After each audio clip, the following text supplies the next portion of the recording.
এটি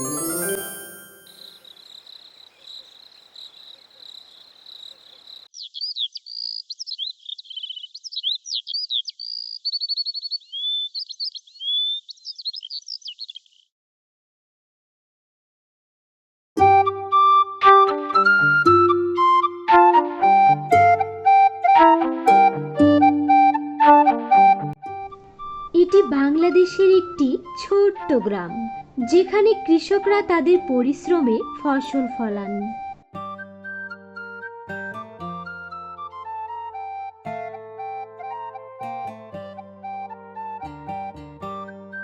প্রতিদিন তারা সকাল থেকে রাত কাজ করে আমাদের রোজকার খাবার উৎপাদন করতে।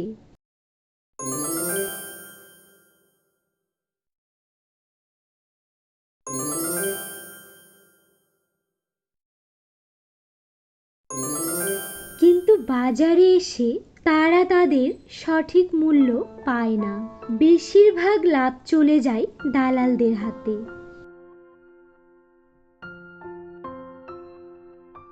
তোমার সবজিগুলোর দাম কত রাখা যায়?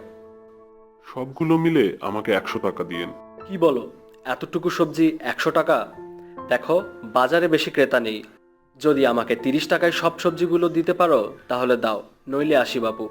কি বলছেন? এতগুলো সবজি শুধুমাত্র 30 টাকায়? আপনি আমাকে 70 টাকা দিন। তোমার সবজি তুমি রাখো, আমি চললাম। যাবেন না, নিয়ে যান। বাড়িতে ছোট ছোট ছেলে মেয়ে আছে, না হলে আমার ছেলে মেয়ে দুটিকে আজ না খেয়ে থাকতে হবে। বাহ, কেমন বুদ্ধি করে সবজিগুলো কম টাকায় হাতিয়ে নিলাম। তারা কৃষকদের থেকে কম দামে ফসল কেনে। এতে কৃষকের ক্ষতি হয়, তাদের পরিশ্রম অবমূল্যায়িত হয়।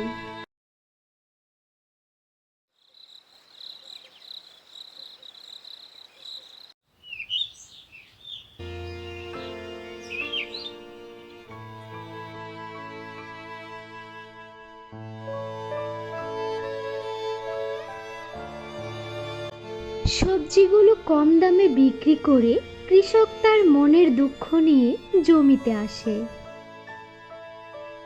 এবং তার কষ্ট করে ফলানো ফসলগুলো দু চোখ ভরে দেখতে থাকে।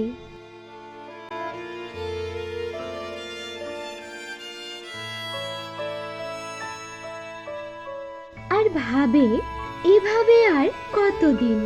এত পরিশ্রম করে ফলানো ফসলগুলো কি শুধু দালালদের হাতে যাবে, নাকি আমরা ন্যায্য মূল্যে বিক্রি করতে পারবো?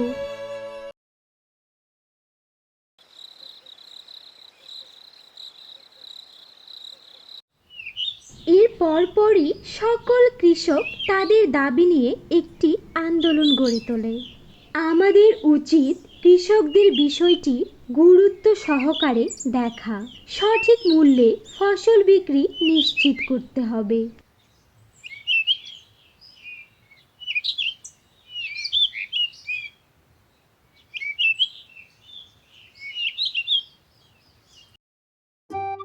ভাবুন তো, ভবিষ্যতে যদি কৃষক এভাবে সুখে শান্তিতে বসবাস করত, কতই না ভালো হতো।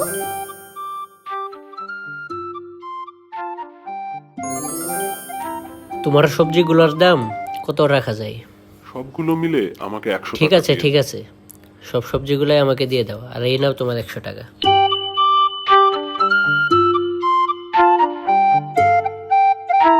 এমন ভাবে প্রতিনিয়ত কৃষকের মুখে হাসি ফোটানোর লক্ষ্য কাজ করে যাচ্ছে কৃষিঘর.com। তাহলে দেরি কেন?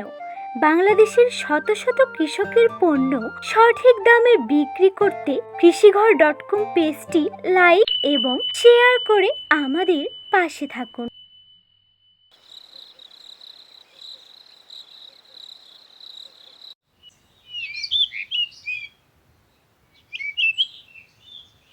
তাহলে আসুন একসাথে আমরা কৃষকের অধিকার প্রতিষ্ঠা করি, কেননা কৃষক বাঁচলেই দেশ বাঁচবে।